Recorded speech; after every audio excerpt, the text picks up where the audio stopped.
In this video, I'm going to go over what trained me to be able to look at these complex issues with such a level-headed mind.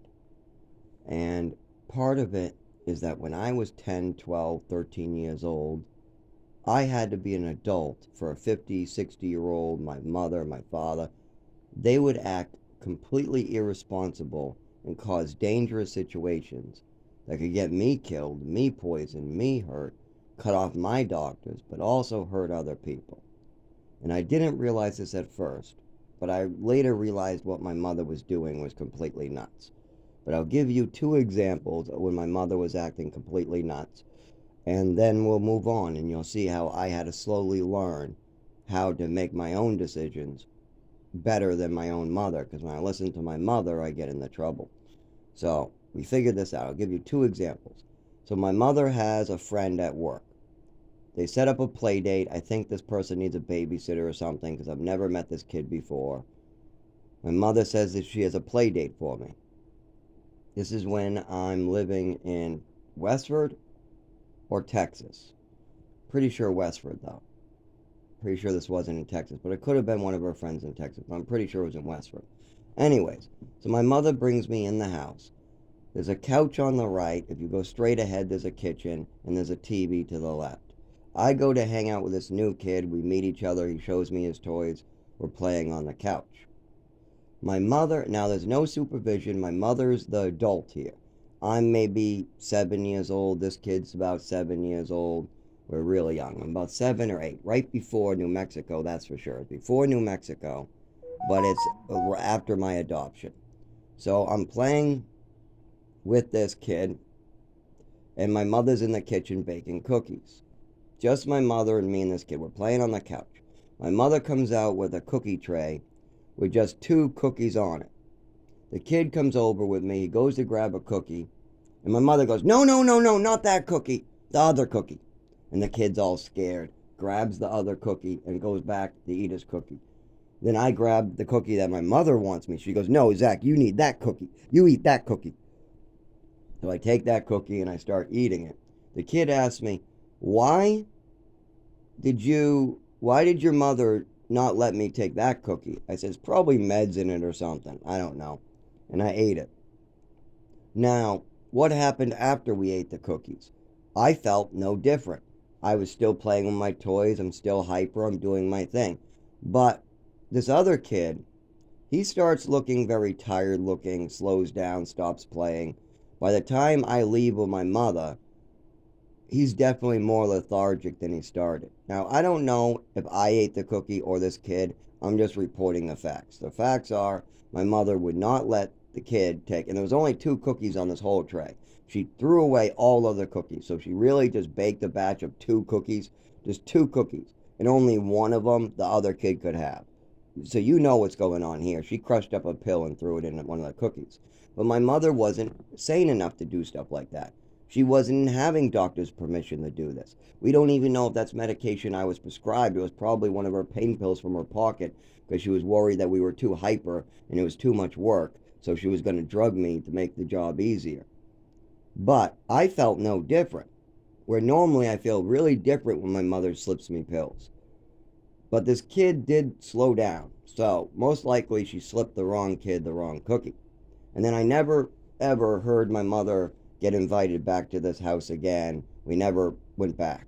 So I'm guessing the mother was very worried about her kid being so tired. And if the kid told her about the cookie deal, my mother was probably not allowed back. I'd have no idea what happened afterwards. All I know is that most likely the other kid got the wrong cookie. Well, let's fast forward to I'm a little older. I'm now like 12 years old, maybe 13, no, 12, closer to 12. And I got a friend in the other room, much younger than me, and he's crying for his mommy and his daddy in the computer room.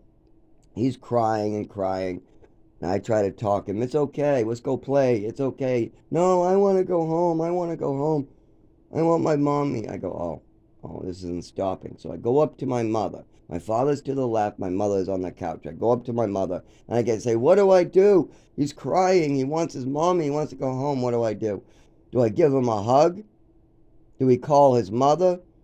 Do we try to give him one of those over-the-counter mood stabilizers you gave me? Then my mother goes, that last one. Yeah, I think that giving him the mood stabilizer is the right idea. Yeah, do that one. And then she goes back to watch TV and drink her wine. Yeah, she had a wine glass on the table. She's just chilling on the couch. I come over and I give her three options. She is listening. She's not yupping me. But she's more interested in the TV. So she's like, I don't know. The first one, called the parents. I don't think so. Give them a hug. How is that going to work? Oh, that last one. Yeah, give him the medication. That will work. So then I take the box of this over-the-counter mood stabilizer. I go in the room and I tell the kid, my mother says that this might help you. Do you want one? It'll make you stop crying. And the kid looks at the pills and says, no, I'm fine now. No, I don't need those. My mother tells me not to take pills. I said, oh, that's good. Oh, your mother tells you not to? My mother tells me to take as many drugs as I possibly can. Take this pill, take that pill. As long as my mother tells a story at the doctor's that isn't true, and then that doctor prescribes you pills, you should take all of them. And you should go to the over-the-counter aisle and you should get a bunch of over-the-counter pills too. That's how my mother acts. She wants me on as many pills as possible. I even got doctors telling my mother to stop it with the schizophrenic bullshit. They're like, why do you want your kid on so many meds he doesn't need? I mean, we know he's not schizophrenic. Nobody ever thought he's schizophrenic. So why do you want to drug your child with schizophrenic medication? Because I think he is. Why? Oh, I don't know. I just think that. I just want him on the pills, my mother used to say. And the doctors would be like, so there's no reason. There's no symptoms. Your son is not hearing voices. No, my son never hears voices. And I don't hear voices. That's nothing. There's no schizophrenic. But see, my mother tried to push every mental illness in the book. Bipolar, depression, ADHD, homicidal tendencies, suicidal tendencies, self-harming, animal harming, what do you call it, schizophrenic behaviors, theft, lying, anything she could come up with, she would make up a story about at the doctors about me. And it used to drive me nuts. And then I go to the doctors at 32 and I can't even get the treatments I need for my epilepsy because of this cunt and my father wanting to take what isn't theirs. I mean, how dare they? That is so illegal to do this to a child. To fuck him up this way for so many years and brainwash him and try to make it so he doesn't know what's going on because he's only 5, but you guys are grown-ass adults. You guys should know if your child has just lost his vision. He's gone blind. He can't stand up. He's screaming for help. He passes out on a pile of newspapers with his breathing slowing down. The people on the phone are telling your wife to bring me to the emergency room. My mother hangs up on the phone and goes, they don't know what they're talking about. My father's like, whatever's going on, it's fine. No, you're supposed to be paying attention. You got a child OD'd at your fucking feet. He woke up with his body different, and the teachers are, oh no, they're just going to cover it up. No, you don't need to do that. You don't need to care about a child's health. No, you just destroy his body and then cover it up. That's the correct way my parents think. They go, we'll do whatever we want, and then when we hurt our son or we fuck with the doctors too much, we'll just blame the child. We'll say, it's your fault you have all these lies on your medical record. It's your fault. It's your fault. It's your fault. I'm like, explain to me how it's my fault that the doctors have so many fraudulent statements from you and Patricia, because that's all that's wrong here. I have a job. I have an apartment. I'm sober. Everything's all set. But my work needs paperwork from the doctors on my epilepsy. My doctors, before giving me more epilepsy medication, need medical history. But they have a bunch of lies, stories that are getting in the way, made up by my father and mother. My mother had Munchausen syndrome. Now, where is my mother today? Can I go give her can I tie her up and torture her into telling the truth? Can I get a confession out of her? Oh, no. She killed herself by popping pills, and my father didn't want to do anything about it. Yes, my father knew she was popping pills and said, oh, no, it's only one time. Let her continue. Then when she's drinking too much, my father goes, no, she's fine. Let her drink all she wants. When she drinks too much and starts slapping me around, no, she's fine. When she drinks too much, throws a shoe, no, she's fine. When we leave the fucking restaurant and my mother starts going, he's less than a dog. I'll do whatever I want to him. I'm queen of this house. He's less than an animal. He's less than human. He's a dog. He's less than a dog to me. I know it is. He's less than a fucking dog. And then my father goes, shut up with that less than a dog shit. No, I'm the queen. I'll talk to him and treat him however I want. Shut up, Patricia. No, I'll say whatever I want. You shut the fuck up and stop it right now. That's the only time I heard my father ever intervene. That one time when we were coming back from a restaurant and my father could not run away from it. She kept on calling me a dog, calling me names. She was acting inappropriate. She was drunk, and my father let her continue and continue most of the time. Then he would walk away and leave me in a room for her to smack me around, call me less than a dog, and come up with illnesses to make up about me.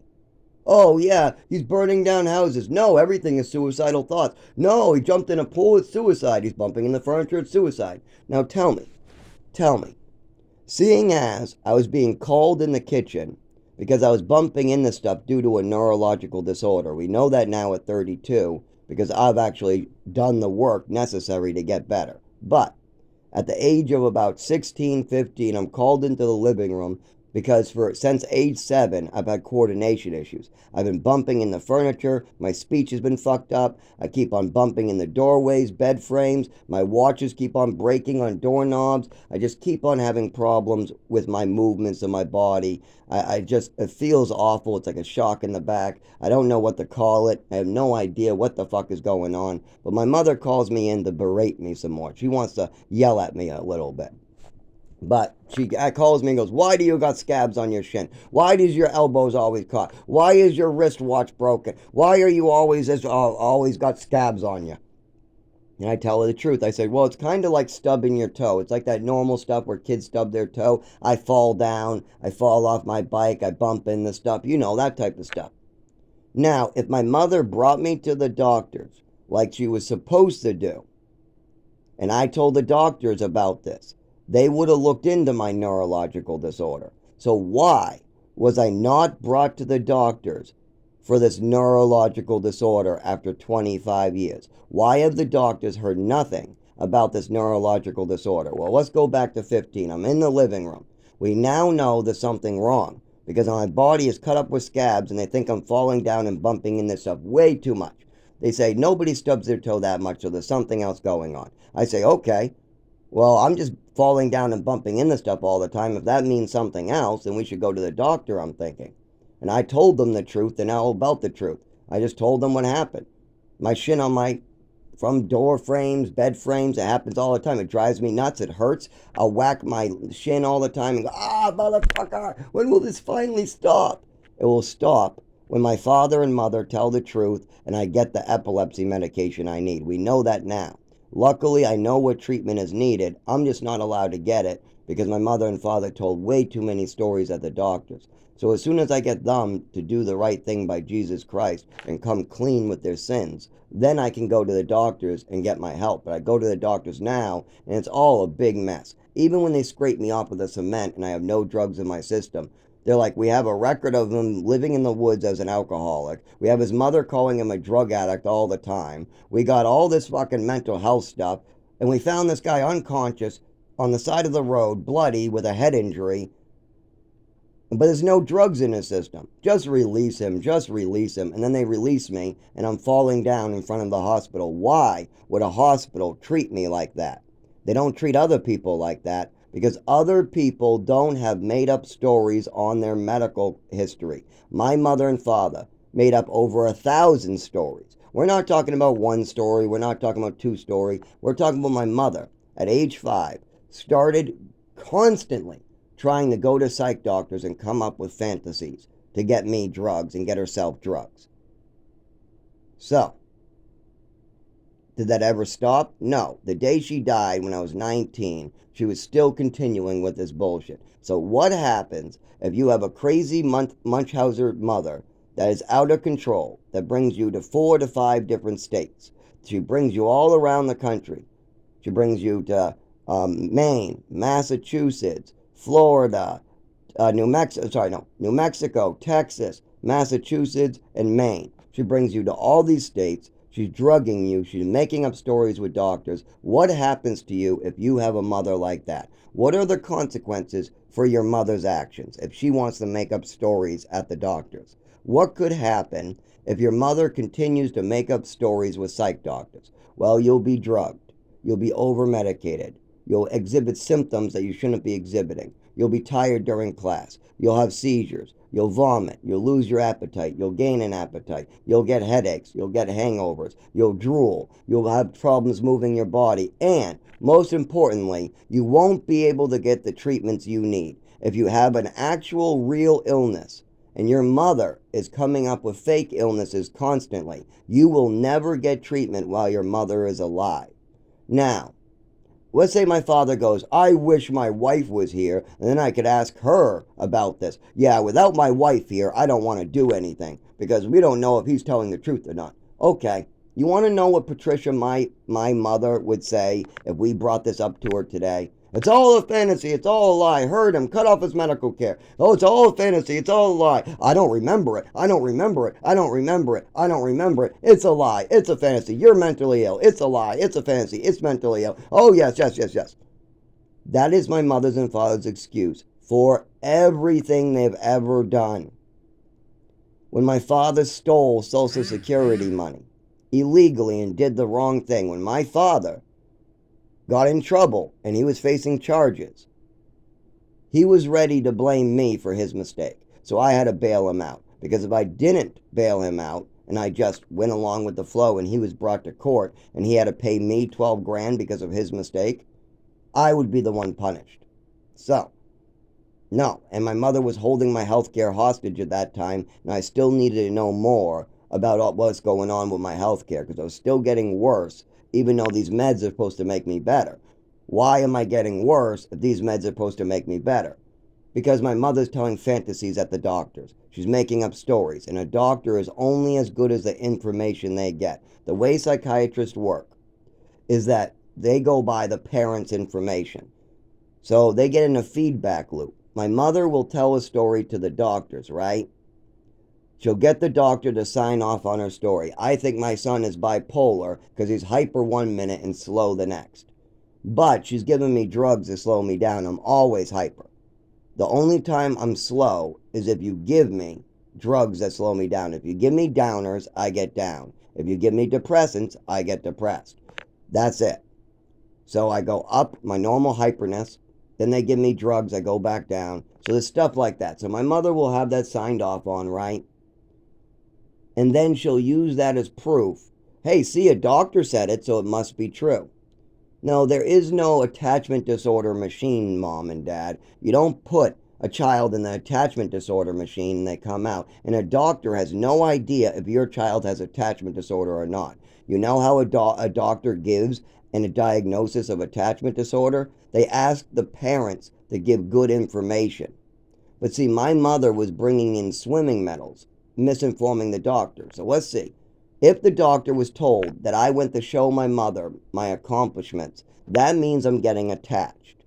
So when I tried to show my swimming medal to my mother, a sign of attachment, did the doctor find out that I'm showing my accomplishments and all the great deeds I did to my mother? Is that what the doctor is hearing? Because if the doctor heard that I'm bringing swimming medals up to my mother to show them to her, there's no attachment disorder then.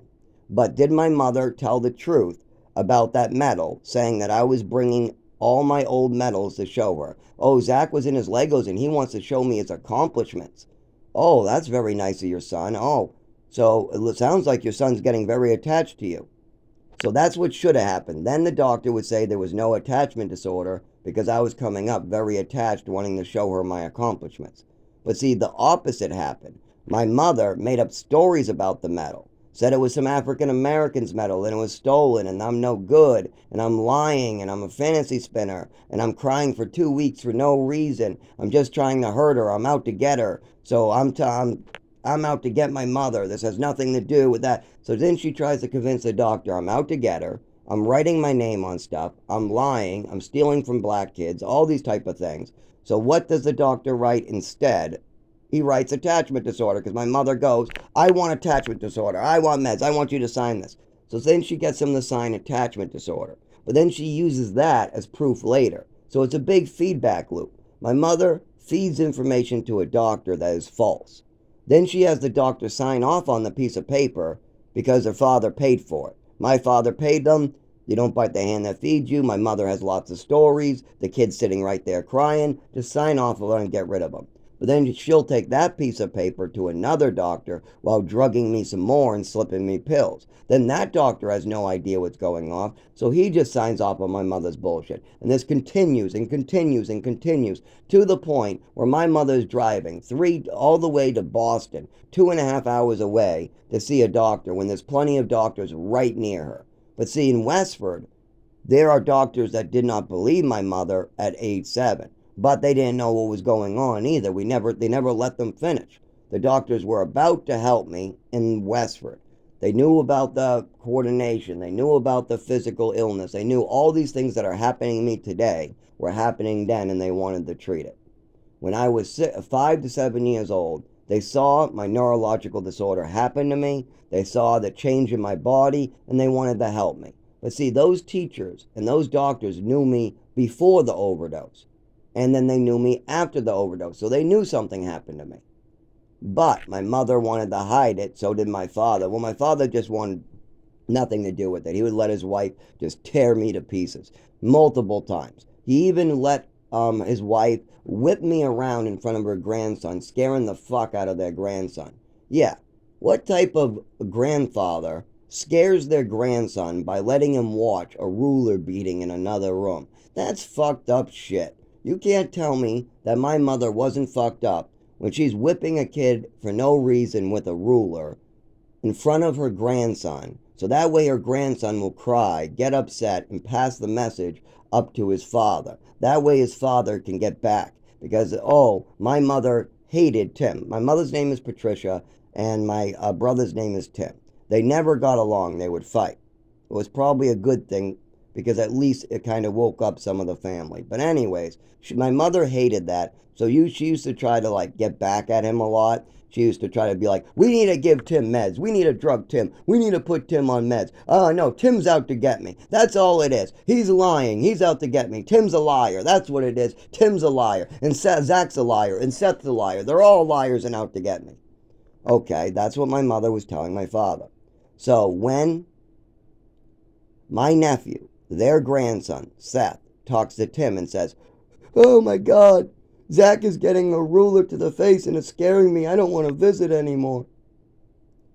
Tim got the message now. Now that's the whole purpose. My mother, Patricia, wanted to send a message to Tim because at the time she was really mad at Tim. She was all upset, stomping around the house, mad at Tim.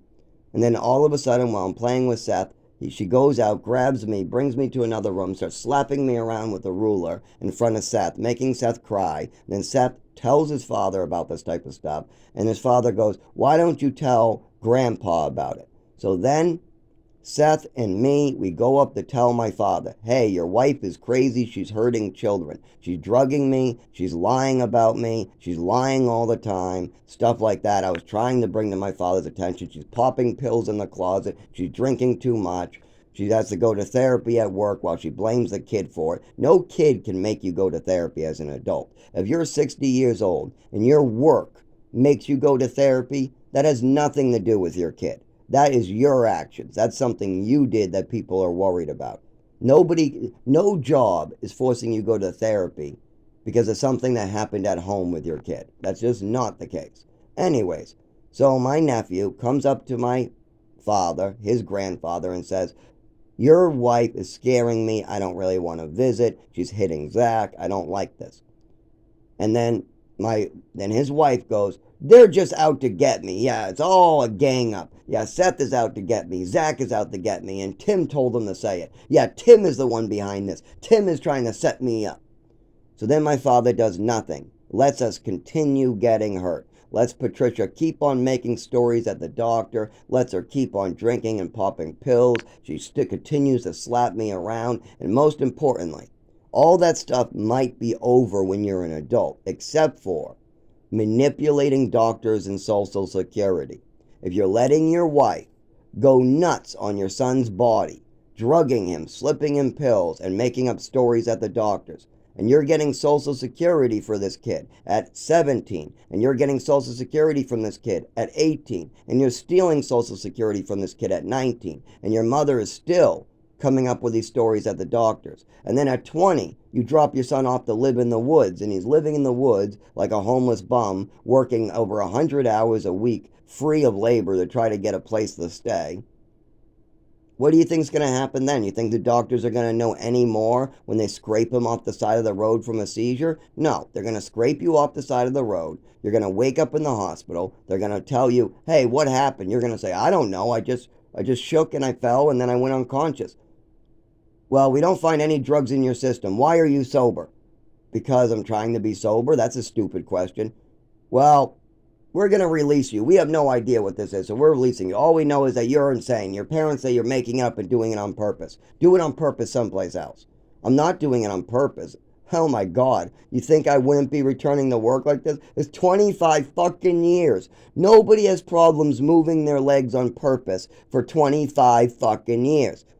Doctors were bringing this up at age 7. People were seeing it at age 12. People saw it at age 13. People saw it at age 16. People saw tiles go the wrong direction, basketballs go the wrong direction. They saw me fall. They saw me go unconscious. They've seen my head get injured. They've seen all of it. They've heard the speech impediment. But guess what? It was a sudden change. I did not have to live with this funny voice. My father and mother did this to me. I know that for a fact. They can lie and manipulate and call me names all they want, but I'll still have flashbacks of the night that this was done to me. I still remember my mother acting nuts at the doctor's office. I still will remember all the pills, and guess what? All the pills are recorded. Everything's recorded. And when I die, I'm taking people down with me, and the Fed will be involved. I'm going to make sure that this is the biggest fucking thing ever to hit America. Oh yes, I can't have any more children getting hurt in this fucking way. If my parents are allowed to hurt me in this way, and doctors are going along with it in Massachusetts, then I need to blow up those doctors' spot. And I need to blow up my fucking father's spot. You don't get away with murder. Go fuck yourself. You think that you're gonna get away with poisoning people, hurting them, and then making up stories that they're doctors so they're not allowed to live? You think you can just do that to people? Make them not live? Kill them? You think you can just murder other people, Dad? You think that's okay? You think it's okay to do stuff to somebody that might kill them later? Because if that's true, why don't I inject you with some nice medicine? I'll go around injecting your favorite loved ones, and then I can tell you, well, it doesn't kill them for another 4 to 5 years, so you said it's okay. As long as I drug them now, and they don't die for 5 to 10 years, you said it's okay, Dad, and you said it's their fault. As long as I drug them, and then I leave and disappear, according to your rhetoric, Dad, it's okay. Because that's what you told me, Dad. You said that it is my fault if my mother and father made up stories at the doctors, slipped me pills, and drugged me over and over, destroying my body. I've been complaining that I need that fixed. I need the fraudulent records on my medical record to be known as what they are, fake. So that way my real disabilities, the ones that everybody sees every day of my life, those disabilities that people can see, that people can diagnose, those ones can finally be treated, seeing as the neurologists and the doctors are already partly treating me, waiting for the medical history to catch up. So as soon as the